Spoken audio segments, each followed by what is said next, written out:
Jadi siapa yang ya tata kelola tentang lahan itu ya, dan hutan sebagai salah satu sumber daya lahan itu bagaimana posisinya gitu. Dan nanti kita juga belajar tentang teori-teori property rights ya, teori tentang hak properti gitu bahasa Indonesia-nya. Kemudian ada sifatnya yang ada apa taksonomi dan hutan itu seperti apa. Nah itu, dan ini akan nyambung juga dengan multidimensional ini sebenarnya.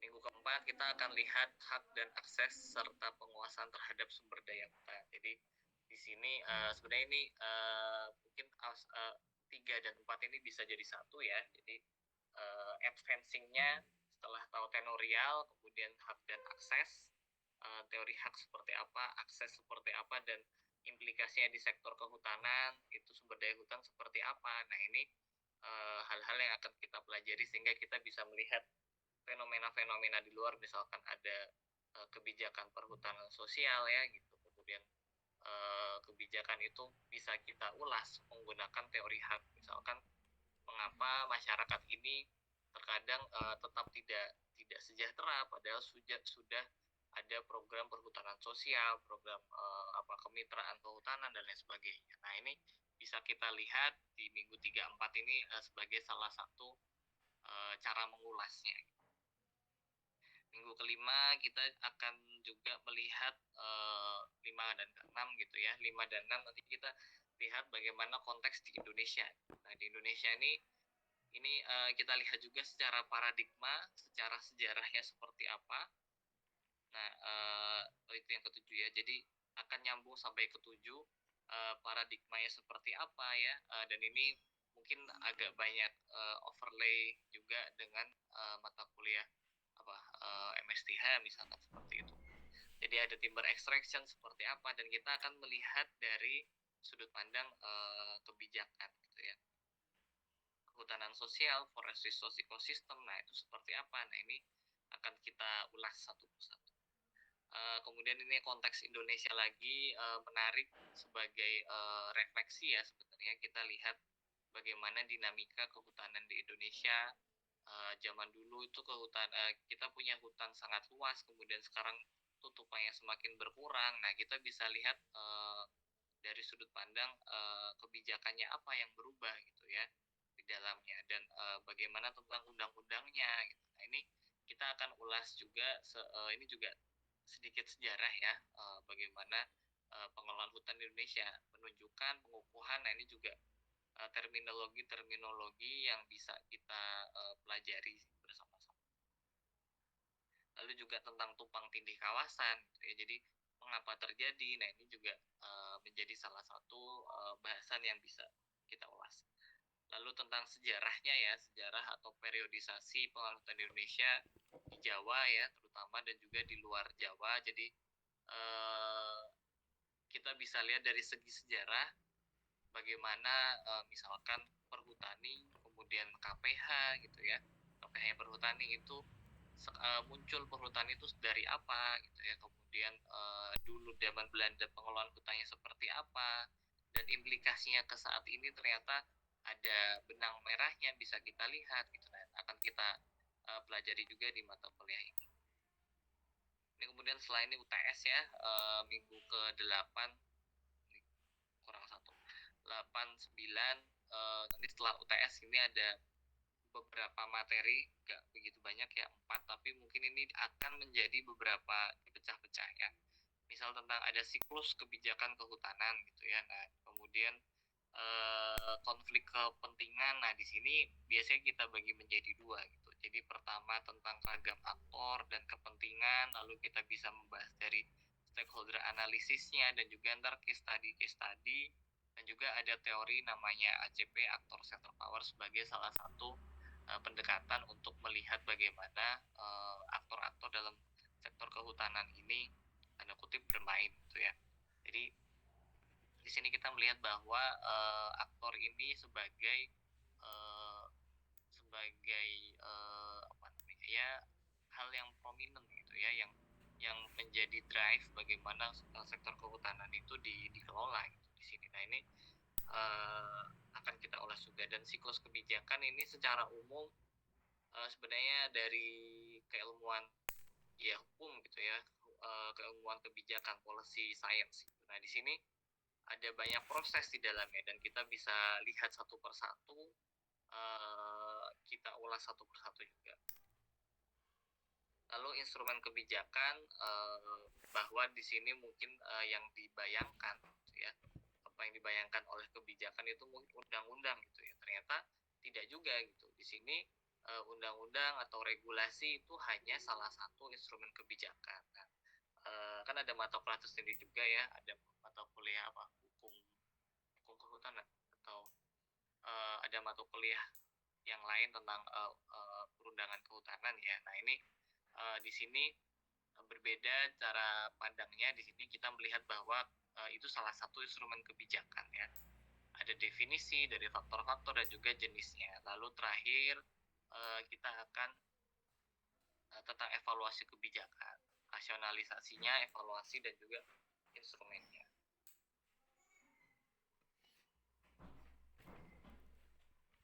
Begitu. Nah, kurang lebih itu sampai 14 pertemuan ke depan ya. Jadi topiknya ada 1, 2, 3,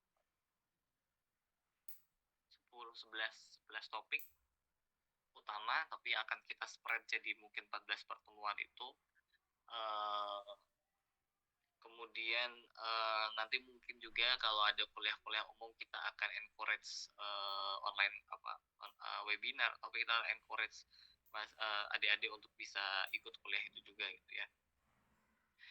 Nah, itu materi yang akan kita sampaikan. Silakan apabila ada pertanyaan, silakan langsung raise hand ya. Apakah ada yang ingin ditanyakan atau ada yang misal ya didiskusikan sambil jalan? Oke, kemudian ini kita sudah masuk sedikit materinya ya. Jadi pertama kita ini adalah scoping ya. Scoping di sini kita akan belajar apa sih? Forest policy yang akan kita pelajari seperti apa. Nah, di sini yang perlu difahami adalah pertama ada pergeseran ya, pergeseran dan juga perkembangan di tempatnya, perkembangan dari ilmu kebijakan. Ilmu kebijakan ini dulunya science for policy pendekatannya, kemudian menjadi science of policy gitu ya. Nah, ini maksudnya seperti apa? Di sini perkembangan itu difahami bahwa science for policy ini dulunya adalah forest policy analyst gitu ya. Practice science for policy artinya mereka dalam proses merumuskan kebijakan ini mereka menggunakan science normatif untuk memberikan contribution to real world policy problem, dan kurang ada teori building di dalamnya. Nah, contohnya seperti apa untuk bisa lebih difahami adalah contohnya misalnya kita menggunakan keilmuan ekonomi gitu ya, untuk misalnya menghitung bagaimana kayu itu dijual agar lebih apa namanya, lebih tinggi harganya seperti apa. Berarti misalkan menggunakan keilmuan keteknikan teknologi hasil hutan misalnya seperti itu. Jadi ada value added dari kayunya agar kayunya lebih besar, menggunakan keilmuan silvicultur gitu ya. Lalu agar misal daur lebih maksimal, daurnya berapa, menggunakan pendekatan ekonomi misalkan seperti itu. Artinya itu adalah keilmuan yang digunakan untuk menemukan tanda kutip solusi ya. Jadi masalahnya misalnya masalahnya adalah tentang produksi kayu yang menurun ya gitu. Produksi kayu menurun, maka harus digunakan pupuk silvicultur pendekatannya. Nah, ini adalah normatif. Nah, tapi ini ternyata bergeser atau berkembang. Pendekatan ini berkembang karena isu tentang kehutanan ini semakin kompleks gitu. Jadi evolving prominence of forest and forestry. Jadi sekarang kehutanan kita tidak bisa bicara kehutanan itu dalam ruang tertutup gitu ya. Ternyata ada aspek-aspek lain, ada sektor lain yang juga concern juga ke kehutanan di situ. Ada isu misalkan sustainable development di mana kehutanan sebagai salah satu isunya. Biodiversity conservation juga sebagai isunya tidak hanya ekologi gitu ya, tapi di sana misal ada terkait uh, manusia gitu di dalamnya. Atau illegal logging. Illegal logging ini tidak sekedar tentang kayu ya, lalu tentang masyarakat, juga ada masyarakat di dalamnya.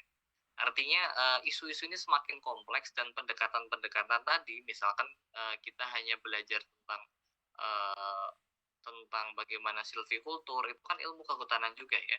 Tapi kemudian silvikultur, lalu misalkan agroforestry gitu ya, itu kan juga ilmu-ilmu kehutanan. Jadi misalkan biar masyarakat sejahtera, oh saya tanami agroforestry gitu, itu kan juga salah satu pendekatan misalnya agar di perhutanan sosial gitu ya. Tapi dengan berkembangnya itu, dan itu tidak cukup hanya dengan pendekatan normatif tadi, jadi science for policy ini normatif ya, maka berkembang ada namanya science of policy. Science of policy ini menggunakan pendekatannya tidak hanya sekedar keilmuan tadi yang ekonomi, kemudian misalnya silvikultur, ekologi gitu ya, untuk menyelesaikan masalah kehutanan gitu ya, untuk merumuskan kebijakan hutan gitu. Tapi menggunakan teori building. Nah, teori building ini ada dalam kebijakan, ilmu-ilmu kebijakan ya, ilmu tentang sosial, kebijakan, hukum gitu ya. Jadi menggunakan employees interdisciplinary, dia ada interdisipliner di sana, ada politik, ada sosiologi, ada jurisprudensi atau hukum ya, teori-teori itu. Jadi menggunakan teori building tadi ya, membangun teori gitu, menggunakan teori untuk menjelaskan ya. Jadi lebih ke menjelaskan fundamental social and political outcomes of particular forest policy and program. Nah, jadi berbeda dengan science for policy. Science for policy itu hanya membuat untuk normative policy advice over particular related to forest and forestry. Jadi permasalahannya apa? Langsung solusinya adalah ini, menggunakan pendekatan sains, misalkan silvikultur, THH dan lain sebagainya, misalnya seperti itu. Lalu science of policy kita menggunakan, malah tidak menggunakan keilmuan kehutanan pada umumnya, tapi menggunakan keilmuan divisi pol ya, jadi politik, sosiologi, hukum gitu ya, untuk menjelaskan. Nah, jadi untuk menjelaskan bagaimana masalah-masalah misalkan kemiskinan sekitar hutan gitu ya, illegal logging, deforestasi itu terjadi gitu. Jadi misalnya misalkan yang paling sekarang kita tentang mungkin pernah melihat tentang sawit sebagai tanaman hutan ya, ada narasi itu.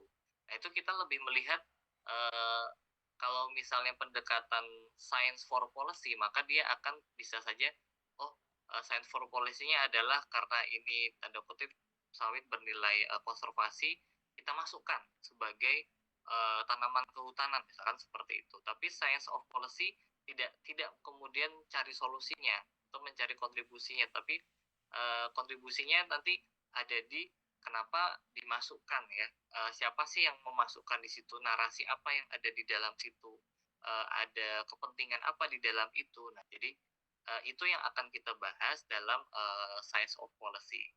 Nah, jadi dalam mata kuliah ini harapannya memang beyond dari science for policy, walaupun salah satu fokus juga ya, tapi kita harapnya bisa lebih melihat gitu ya, misalkan melihat aktor-aktornya siapa sih gitu ya, melihat dalam proses kebijakan ini kemudian ada para aktornya siapa. Nah, jadi kan termasuk juga dalam proses agendanya, proses siklus kebijakannya tadi seperti apa. Nah, nanti kita akan bahas ini lebih lanjut di pertemuan-pertemuan selanjutnya. Ada banyak isu, ada terkait tadi ya aktor, bisa juga tentang kepentingan, bisa juga tentang tadi penguasaan, ada tentang tenurial. Nah, ini adalah salah satu fokus-fokus yang akan kita gunakan untuk explain bagaimana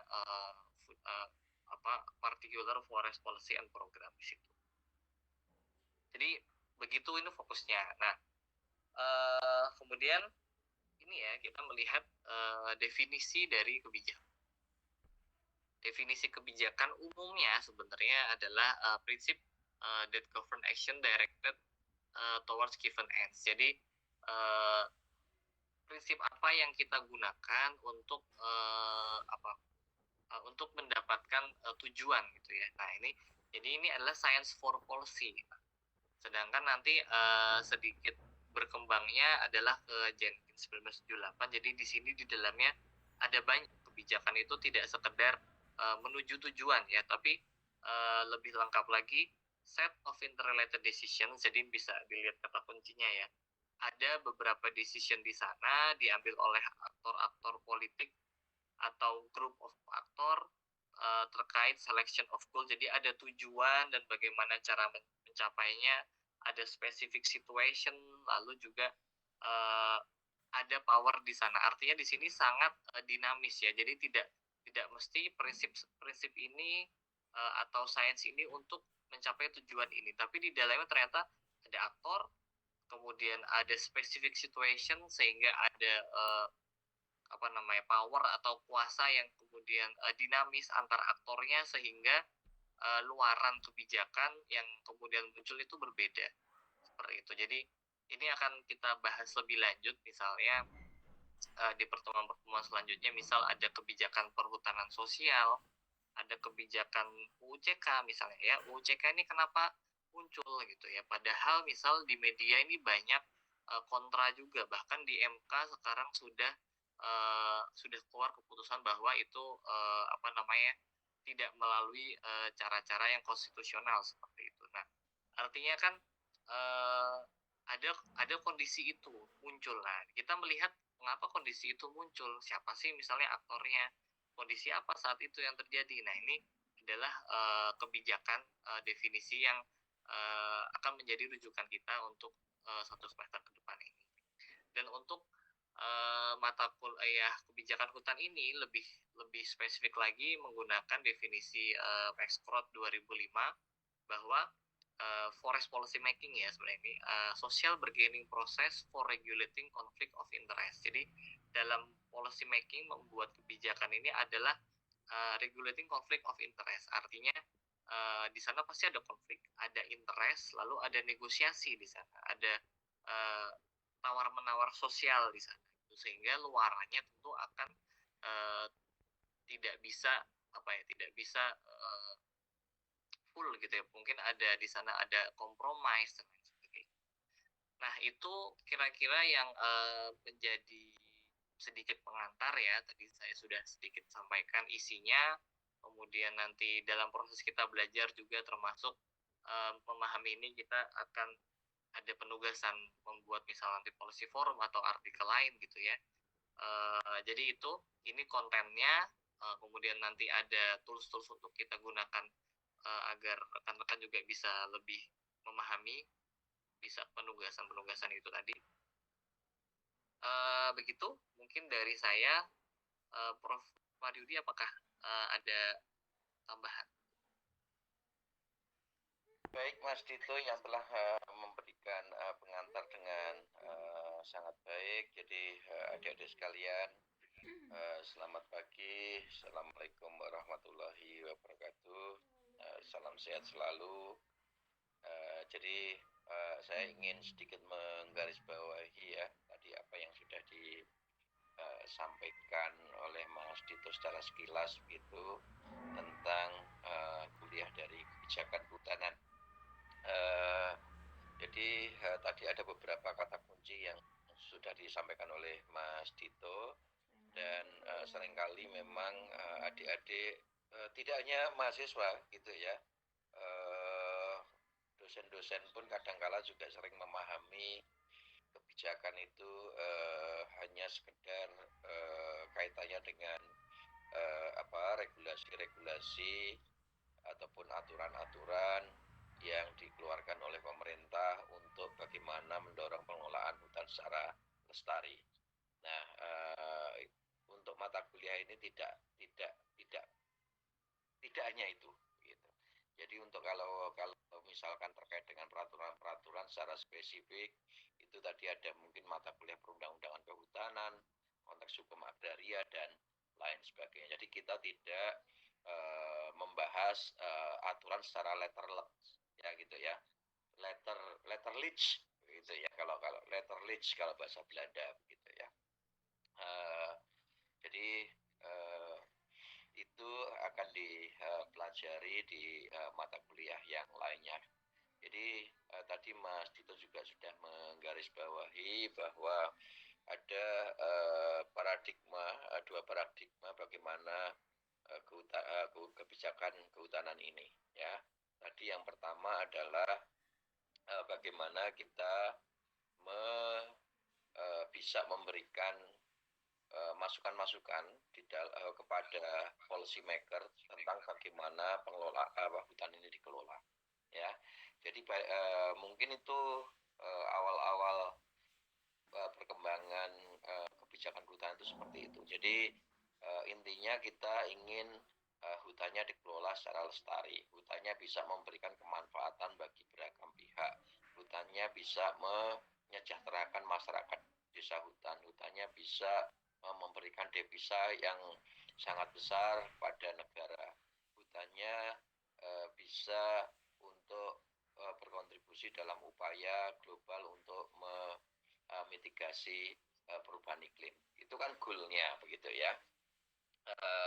Dan stream pertama dari kebijakan kehutanan itu adalah bagaimana kita saintis kehutanan, orang-orang kehutanan, forester ini bisa berkontribusi ke sana gitu. Misalkan tadi Mas Dito memberikan ilustrasi bahwa misalkan ada permasalahan dengan produksi kehutanan kita yang terus menurun dari tahun ke tahun begitu ya. Dulu kita menjadi salah satu produser dan eksporter kayu tropis terbesar di dunia, tapi sekarang produksinya luar biasa menurun, dan ini karena salah satunya adalah karena degradasi hutan. Nah, biasanya saintis kehutanan itu memberikan solusi gitu ya, semacam solusi ya, semacam solusi. Oh, kalau hutannya terdegradasi, untuk segera meningkatkan produktivitas, ada salah satu pendekatan yang bisa dipakai.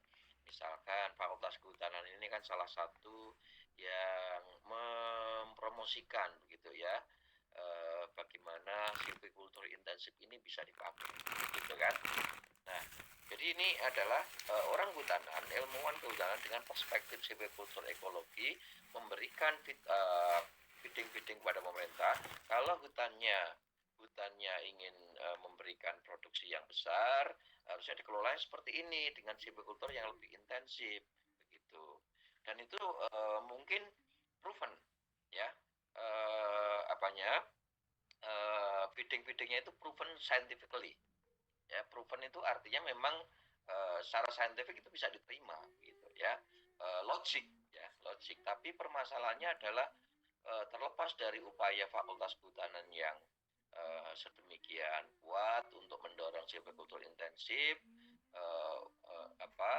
skema ini tidak serta-merta diterima oleh pemerintah gitu ya.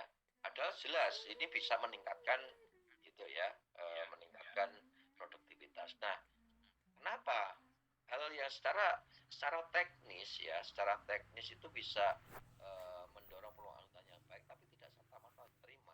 Itu pasti ada proses-proses lain di luar proses-proses ilmiah, di luar proses-proses proses-proses teknis tadi gitu. Nah, kebijakan kehutanan itu juga memberikan ulasan-ulasan itu. Kenapa ini tidak dipakai?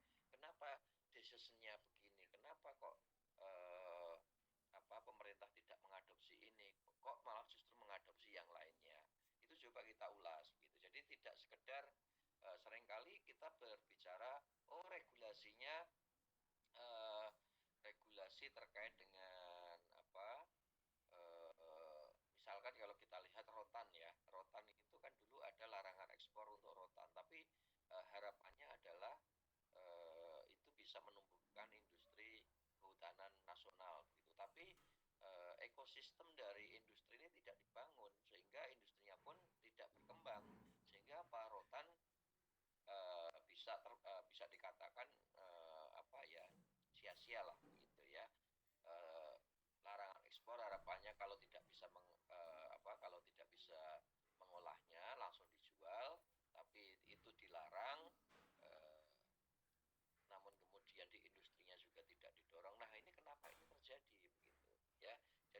tidak hanya membicarakan peraturannya begini, harusnya kalau tidak begini berarti tidak sesuai dengan aturan, atau mungkin Anda membayangkan aturannya begini, kok aturannya nggak bagus ya. Jadi tidak sekedar itu ya, kita juga merunut ke belakang, melihat bahwa kenapa mungkin aturan yang Anda membayangkan kan kebijakan itu sesuatu yang mencari mencari sebuah kebijakan ya, mencari sesuatu yang bijak gitu. Tapi faktanya banyak sekali aturan-aturan, regulasi-regulasi, program-program pemerintah, kebijakan-kebijakan pemerintah yang tidak bijak. Ini tidak hanya pemerintah kita ya, di seluruh dunia juga seperti itu gitu. Kok katanya kebijakan, kok tidak bijak gitu kan? Nah, itulah coba kita runut ke belakang sehingga kita bisa memahami, oh kalau seperti itu ada proses-proses yang lainnya. Tadi dikatakan proses-proses sosial, proses-proses negosiasi. Jadi misalkan Mas Dito pernah menganalisis kenapa ekspor Indonesia tidak lagi memerlukan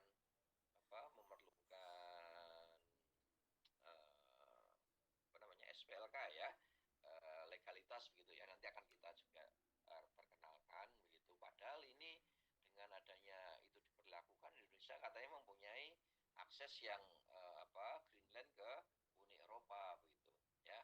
Jadi itu tadi saya katakan bahwa seringkali kebijakannya malah tidak bijak gitu. Nah, itu adalah kita mampu menjelaskan, mampu memotret fenomena-fenomena yang terjadi di belakangnya. Dan di belakangnya tadi Mas Dito memberikan penjelasan bahwa kebijakan kehutanan itu selain science for policy tadi ya, memberikan input-input berdasarkan ilmu-ilmu kehutanan, tapi juga science of policy ya.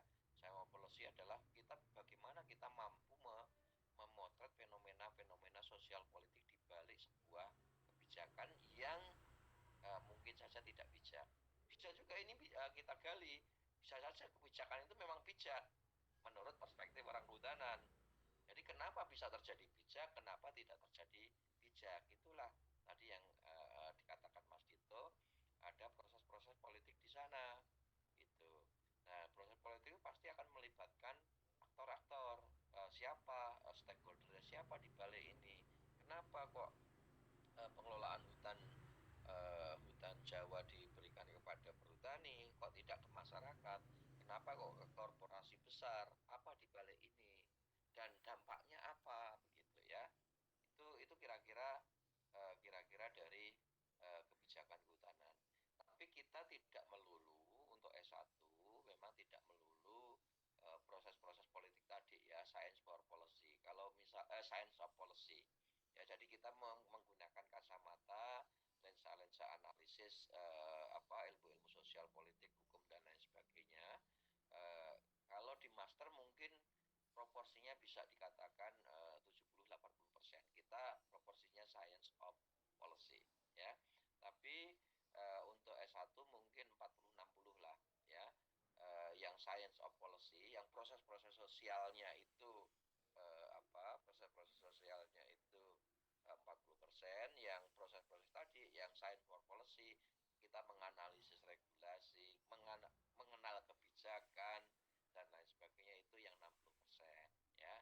Karena bagaimana kita bisa tahu kalau kebijakannya aja nggak tahu gitu ya. Kita akan bahas RED, bahas social forestry, bahas UUJK, tapi nanti topik-topiknya itu tidak per topik itu ya, tidak per topik perhutanan sosial, RED plus konservasi, tidak seperti itu. Tapi nanti itu kita di dalam setiap pertemuan nanti bisa kita mengambil contoh-contoh beragam topik gitu. Itu kira-kira. Dan nanti di perkuliahan kan akan ada tadi Mas Dito instrumen kebijakan ya. Regulasi itu adalah salah satu instrumen kebijakan.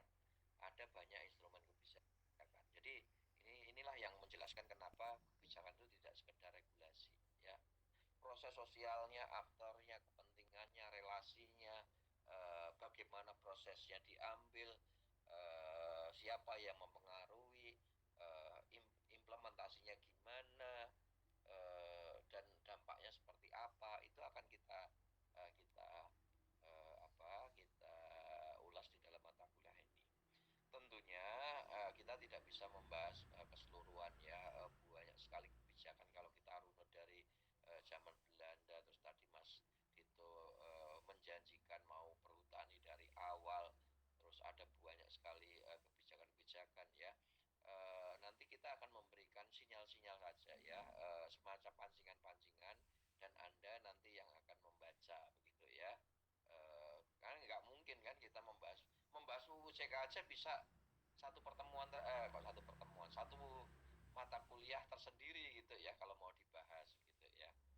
Ya, jadi dampaknya terhadap bagaimana prosesnya, dampaknya terhadap apa, siapa aktornya, dan lain sebagainya, itu bisa satu satu semester tersendiri gitu ya.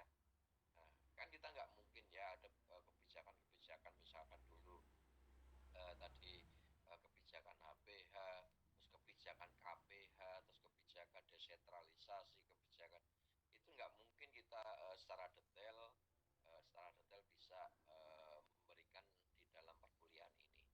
Artinya tidak bisa memberikan itu secara ini ya, kita berbicara begitu. Nah, kita memberikannya kan lewat dengan memberikan memberikan bacaan-bacaan yang nanti bisa secara mandiri Anda baca begitu ya. Mungkin seperti itu Mas Dito, pengantar dari ulasan dari saya. Oke, Prof, terima kasih.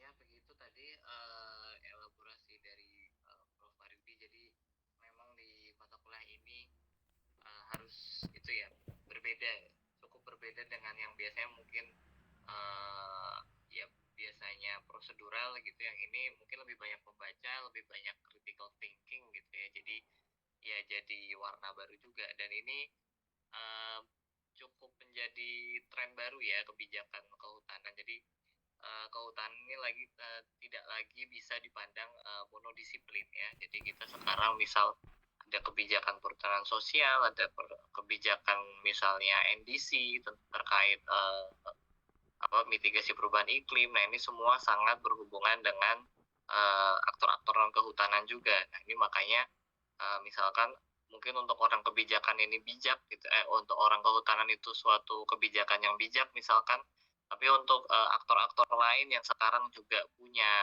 kepentingan, punya peran ya dalam sumber daya hutan itu juga bisa mempengaruhi, kemudian kebijakannya luarannya bisa berbeda dengan apa yang mungkin kita kira seharusnya seperti ini.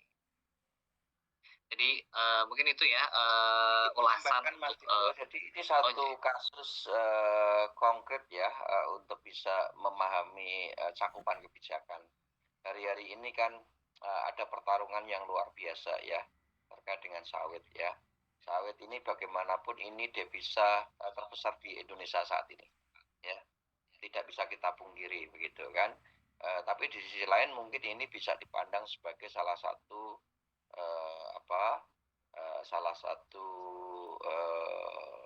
yang menyebabkan kerusakan hutan begitu. Jadi ada pertarungan yang luar biasa. Yang paling kelihatan adalah IPB mendorong sawit sebagai komoditas kehutanan. Gitu.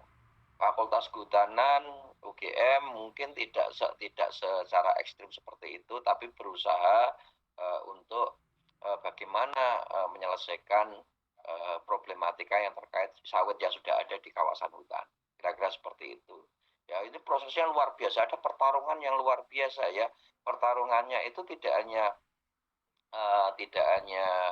di Fakultas Kehutanan UGM dan IPB, tidak hanya akademisi dengan LHK gitu ya. LHK kemarin memutuskan tetap tidak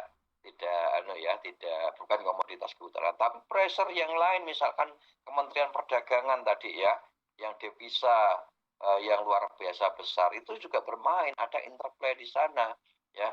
Misalkan kenapa nanti bisa jadi kemarin keputusannya adalah sawit jadi komoditas kehutanan, bisa jadi kan gitu. Nah, mungkin kan bagi orang kehutanan bisa jadi tidak bijak tadi ya, bisa jadi, tapi itu bisa menjadi sebuah kebijakan ya. Kita harus mampu mengulasnya apa di balik itu gitu ya, sehingga kita bisa lebih komprehensif untuk memahami kenapa itu terjadi, kenapa hutan harus dikonservasi, kenapa hutan harus kelolanya diserahkan kepada masyarakat dan lain sebagainya.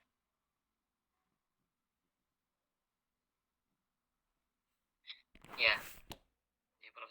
Jadi nanti rekan-rekan tentu harus banyak juga apa ya, melek dan update terkait isu-isu terkini di sekeliling kita. Nanti mungkin saya bisa memfasilitasi misal sharing video YouTube yang sedang webinar yang misalnya bisa ditonton bareng-bareng gitu ya, maksudnya ditonton sendiri-sendiri. Kemudian bisa juga nanti ada artikel-artikel berita yang juga misal menarik untuk bisa kita diskusikan gitu ya. Karena sekarang memang isu kehutanan ini sangat ya berkembang, tidak lagi hanya untuk orang kehutanan. Misal juga yang menarik sekarang ada yang namanya carbon market. Nah, ini juga untuk orang kehutanan sendiri nampaknya masih sangat baru, tapi ternyata di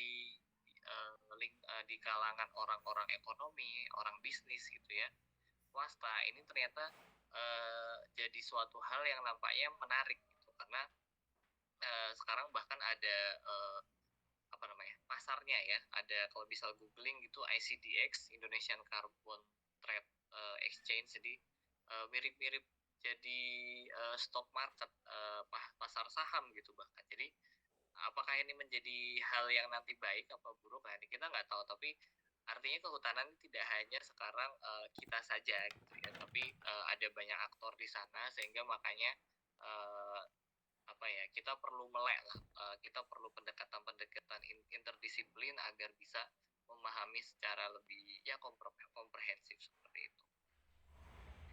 Mungkin itu ya yang bisa kita sampaikan untuk pertemuan pertama sebagai pengantar. Jadi harapannya teman-teman bisa antusias mengikuti perkuliahan. Tentunya ini juga tidak bisa dari kami saja, dari dosen pengampunya saja, tapi rekan-rekan apabila sering baca, ketemu artikel apa ingin didiskusikan di kelas lalu relevan dengan materi yang kita bahas, itu juga akan memperkaya dan mempermudah untuk memahami konteks-konteks teori-teori yang misalkan kita diskusikan di kelas.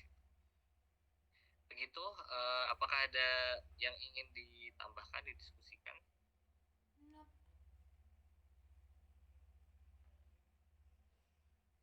Sepertinya masih sepi ya, jadi silakan nanti bisa ya lihat-lihat berita yang sedang terkini, bisa kita diskusikan di kelas gitu ya intinya.